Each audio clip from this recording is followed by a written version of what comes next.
God today talks about, through the writer of Hebrews, that there's a great cloud of witnesses that are pushing us and urging us on in our race of life. As we race through life that we are excited about, we have some people who are excited about us and that we would at least finish the race.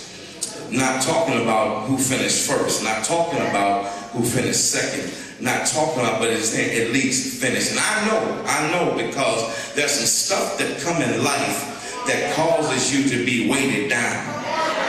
And in that part of being weighted down, preach, man, while you're here, I think I will, that while being weighted down with emotional issues and life issues and stuff that you just didn't ask to come your way, that you thought on this journey stuff would just be simply just a little bit lighter and better than this. But somehow we understand life just don't work like that. There's stuff happen in life, and in life, as stuff happen, we got to be strong enough to handle that. And that's the problem, because we become strong, we start keep stuff in our pockets and stuff in our minds and stuff in our backs with stuff that keeps weighting us down. Pretty soon you thought you were running fast and you were not running as fast as you once were because you're weighted down. And these are some of the things that we're weighted down. We're weighted down with emotions about how we're going to make it, if we're going to survive.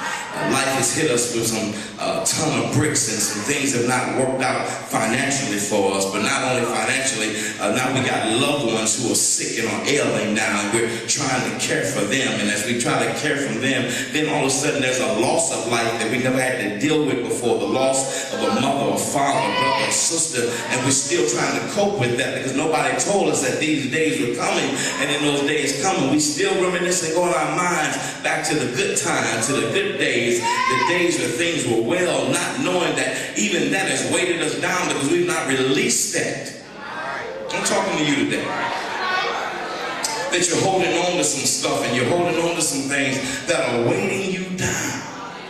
Not only that, we got some grudge matches going on. We got some people still angry with other folk that can't let go stuff, that refuse to get beyond some stuff. I'm so sick and tired of people that can't get beyond themselves about certain things. Let it go, man. Live a little. Enjoy life. Get beyond yourself, because you can't get nowhere being where you are. You can't change that person. That person been that way for 40 years. You might as well just enjoy life. They ain't gonna change. You waiting on them to change. You gonna be dead. They still gonna be unhappy, unsavory, unkept. You gotta learn how to live life for you. Let go of distractions that so easily come after you. That's what happens. That's how you get weighted. You get so many distractions. Do you remember how light and easy life was? And how you were doing your thing, and how you and God was on one accord, and then you let people talk in your ear gate? Travis, I understand it, man. I understand, because it's hard when you've been on both sides. You want to see some people that's real. You don't need nobody talking about God. Oh, God, help me. No. Help me where I am. What happens in this is that many times I'm trying to explain to our young people that the route you're going, we've been there. And somebody had to pull us in, or life dealt us some blows.